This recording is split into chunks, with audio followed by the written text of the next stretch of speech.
Sean todos bienvenidos a esta polimedia educativa, en donde exploraremos y analizaremos la importancia de usar las herramientas en la forma de enseñar y de evaluar en una aula de clase.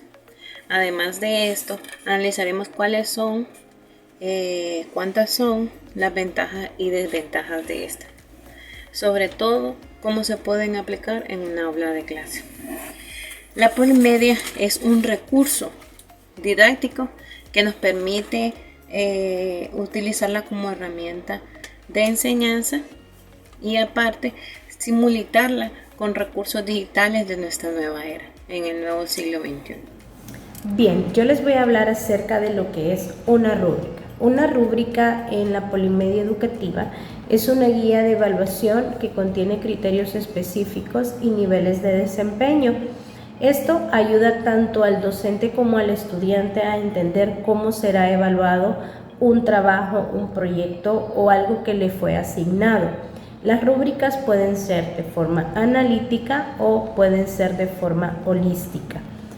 Tenemos algunas ventajas al utilizarlas. Una de ellas es que hay claridad y transparencia. Esto quiere decir que el alumno va a saber con exactitud qué es lo que debe de hacer. Y transparencia, ¿por qué? Porque no nos podrá alegar en algún momento que lo que evaluamos no fue de forma objetiva, porque ya estaba plasmado en una rúbrica. Hay equidad. Otra ventaja también es que hay una retroalimentación constructiva.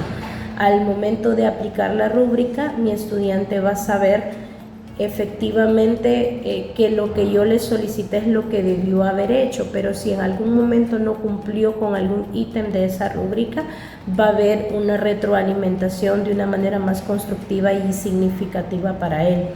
Fomento de la evaluación y sin duda alguna pues es una mejora de planificación docente.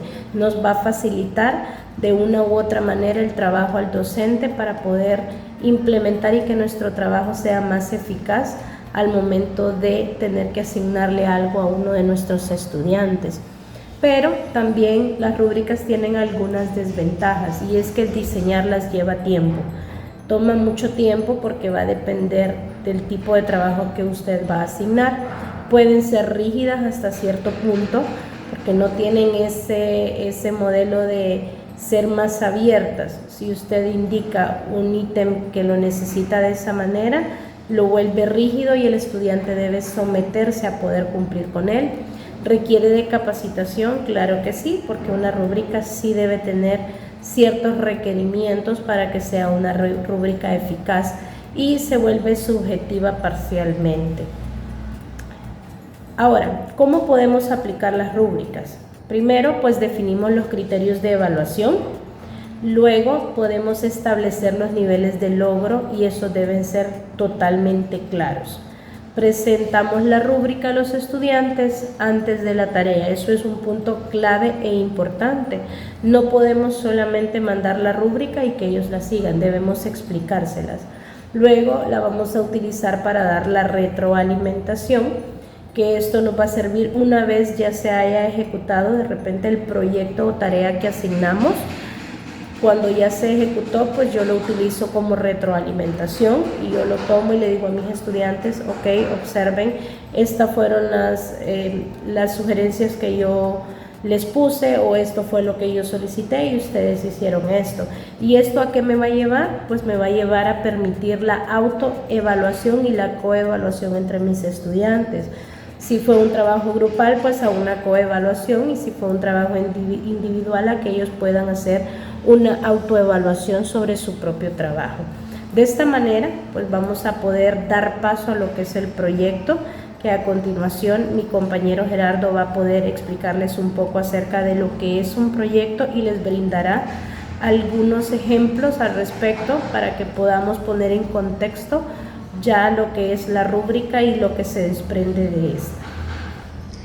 Continuando con el tema de que es un proyecto es una estrategia de enseñanza-aprendizaje centrada en la investigación, la creación y la resolución de problemas. Los estudiantes trabajan en una tarea significativa, aplicando lo aprendido en un contexto real. Puede ser individuales, grupales, cortos o largos. Aquí cabe mencionar que la importancia de un proyecto en el ámbito académico. Es de suma importancia, puesto que los estudiantes pueden aplicar todos los conocimientos que han adquirido durante el periodo de clases, poner a prueba su creatividad, así como su ingenio, aplicándolo en un ámbito más real, como va a ser en el futuro cuando ellos se dediquen pues a laborar en alguna organización, en una empresa. Van a tener ya pues esa experiencia que les va a ayudar en su ámbito laboral. También tenemos que son las ventajas del proyecto en la siguiente diapositiva, que dice que fomenta el pensamiento crítico. Esto es de suma importancia, puesto que un estudiante o un futuro trabajador exitoso tiene que generar ese pensamiento crítico, ya sea en la toma de decisiones, en la aplicación de conceptos para realizar determinadas tareas. Entonces es de suma importancia que vayamos despertando ese pensamiento en nuestros estudiantes, y el proyecto pues es una manera muy útil en donde se puede aplicar esto. También dice que estimula la creatividad.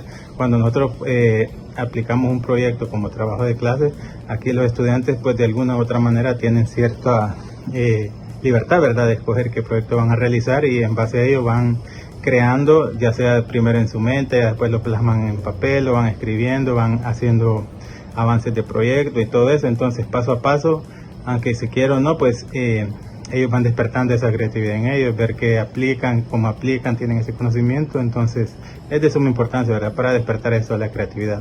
Promueve la colaboración. En su mayoría pues los proyectos en las aulas de clase pues se desarrollan en grupos. Dicho esto, los estudiantes tienen que aplicar otros conocimientos, ya sea de organización, llevarse bien con los demás compañeros, y como decíamos al principio, esto pues va generando un ejercicio que pone en práctica cómo hacer en un futuro en un ámbito laboral, donde nosotros tenemos que colaborar con otras personas. Dice que es un aprendizaje activo y significativo. Esto quiere decir que mientras ellos van haciendo, pues van aplicando los conocimientos, van ellos mismos demostrándose todas las teorías, todos los conceptos que han aplicado en un proyecto. Pero también en la siguiente diapositiva tenemos las desventajas de un proyecto.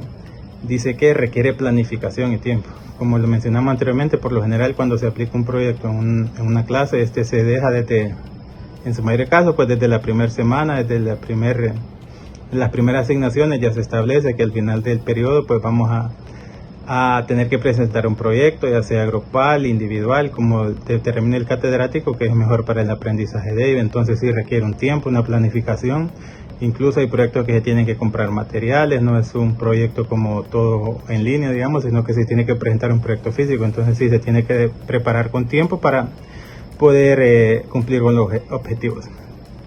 Evaluación compleja. Esto puesto que cuando dejamos un proyecto pues no hay nada, se podría decir, definido, puesto que, como decíamos, todos los estudiantes tienen cierta libertad de realizar X o Y proyectos en relación a la clase que se está llevando. Entonces, como que evaluar dos proyectos con el mismo nivel, digamos, es un poco complejo, porque probablemente uno no tiene así, no es exactamente uno parecido al otro, sino que son distintos, siempre dentro del ámbito de la misma clase, ¿verdad? Pero no es que son exactamente iguales. Entonces en ese aspecto pues la evaluación se vuelve un poco más compleja. Posible desequilibrio en la participación, pues como en todo, siempre que hay un grupo, pues aunque la mayoría trabaja, siempre hay uno o dos que por lo general, puesto que ya sea por la dificultad del proyecto, la dificultad que tienen ellos, ya sea de transportarse, de aplicar conocimientos, de participar con tiempo. Esto siempre pasa, que por lo general no todos trabajan de la misma manera. Entonces, como al final pues se evalúa de manera grupal, en este caso pues sí hay que tener en consideración esto, ¿verdad? Y para ir cerrando, aquí tenemos aplicación de proyectos con rúbricas. Esto quiere decir, como dijimos anteriormente, cuando uno realiza un proyecto pues tiene que planificarlo con tiempo. Cuando nosotros definimos una rúbrica, define el propósito del proyecto.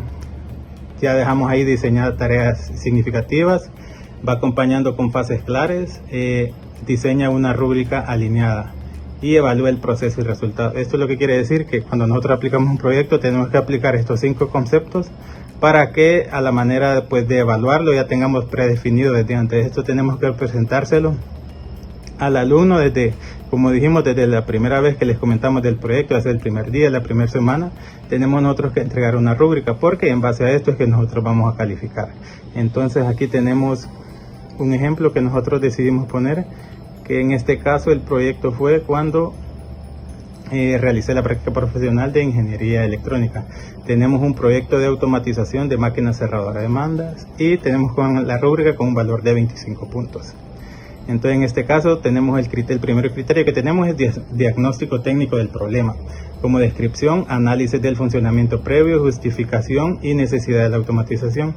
Pues esto se define antes de decirle que cuando nosotros dijeron antes de ir a implementar un proyecto, pues tenemos que evaluar todo esto, ¿verdad? Y tiene pues 3 ítems: excelente, bueno, insuficiente, cada uno con su calificación, en este caso pues 5 puntos. El siguiente criterio de nuestra rúbrica es la planificación del proyecto. Como descripción tenemos organización de actividades, tiempos, recursos y elección de componentes, PLC, HMI, sensores. Tenemos excelente, bueno y insuficiente, en este caso pues fue 4. Como siguiente criterio tenemos programación y diseño electrónico. En este caso la descripción, programación del PLC y display, diseño de circuitos eléctricos. Tenemos también excelente, bueno y insuficiente. En este caso la puntuación fue excelente, que es de 5 puntos. Como siguiente criterio tenemos implementación y resultados. En la descripción dice ejecución del proyecto y su impacto en la automatización del proceso.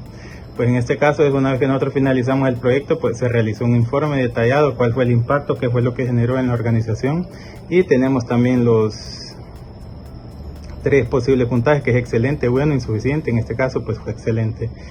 Y como último criterio tenemos presentación técnica y redacción del informe. En este caso pues siempre que se realiza una práctica profesional se tiene que realizar un informe técnico y presentarlo ante las autoridades. Como descripción tenemos claridad, redacción, ortografía, organización del contenido y uso de terminología técnica. En este caso pues recibimos un puntaje de 4, que en este caso también es excelente. Esto quiere decir que aplicamos todas las normas APA, se hizo en base a la rúbrica que ellos pidieron con toda la información necesaria. Y tenemos una escala de calificación que dice que de 23 a 25 puntos es excelente, de 19 a 22 puntos bueno, de 15 a 18 regular y de menor que 15 es deficiente. En este caso pues nuestro puntaje fue excelente. En este caso dice de 23 a 25 puntos. Y esto es todo. Ahora vamos con el siguiente punto. Y como para concluir o finalizar, la rúbrica y los proyectos permiten evaluar cómo enseñar con propósitos, cómo transmitir la información a los estudiantes, transformando la evaluación en una oportunidad de crecimiento y de mejora, haciendo que el aprendizaje sea una experiencia activa y mejorada, no rutinaria ni aburrida. Es la importancia de esta herramienta. Muchas gracias.